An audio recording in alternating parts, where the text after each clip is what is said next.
ওই দেখ, রাজকুমারী আবার মুখ ফুলিয়ে বসে আছে। হ্যাঁ তো, একটু মুখে হাসি নেই। চল দেখি একটু যদি বাগানে ঘুরিয়ে আনতে পারি কিনা। হ্যাঁ চল দেখি যদি যায়। রাজকুমারী, বাগানে ঘুরতে যাবেন আমাদের সাথে? এই রাজ্যের ফুল বাগানটা এত সুন্দর, দেখে আপনার পুরো মন ভরে যাবে। আমি তোমাদের সাথে কোথাও যাব না। এই মরেছে, আবার কান্না শুরু করেছে। উফ, দাঁড়াও, আমি একটা হাসির গল্প বলি, যদিও হাসে। তাই চেষ্টা কর যদি কাজ করে। রাজকুমারী, আমরা অনেক হাসির গল্প জানি, একটা শুনবেন? বলো দেখি কেমন মজার গল্প। একটা পিঁপড়ে ছিল আর একটা হাতি ছিল।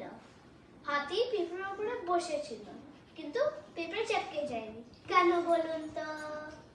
আমি জানি না, তুমি বলো। কারণ পিঁপড়ের নামটা হাতি ছিল আর হাতির নামটা পিঁপড়ে ছিল। ধুর, কি বাজে। আচ্ছা আচ্ছা, এবার আমি একটা গল্প বলছি। বলো, তুমি বা কেন থাকবে? একটা রাজ্যে কয়েক হাজার সেপাই ছিল, তারা সবাই একটাই তাঁবুতে শুতো। একদিন পাশের রাজ্যের রাজা লোক পাঠিয়ে তাঁবুতে আগুন লাগিয়ে দিল।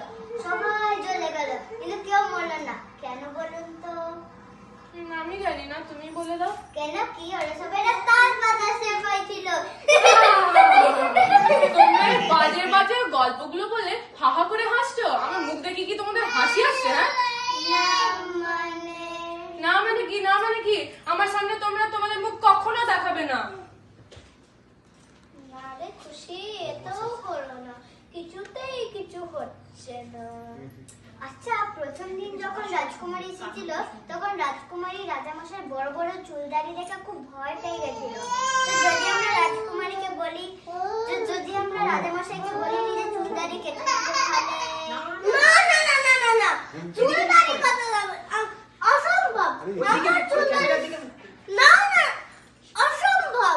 আমার চুল দাঁড়ি কাটা যাবে না।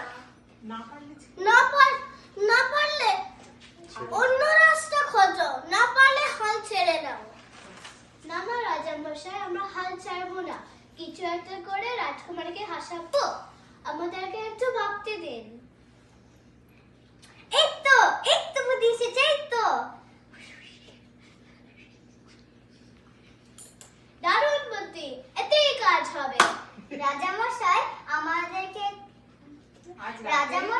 আজ রাতেই আমরা রাজকুমারীকে হাসাবো, এই কথা দিলাম। আচ্ছা দেখো, আচ্ছা দেখো যদি এতে কাজ হয়। আচ্ছা দেখো যদি কাজ হয়। চলো চলো চলো চলো।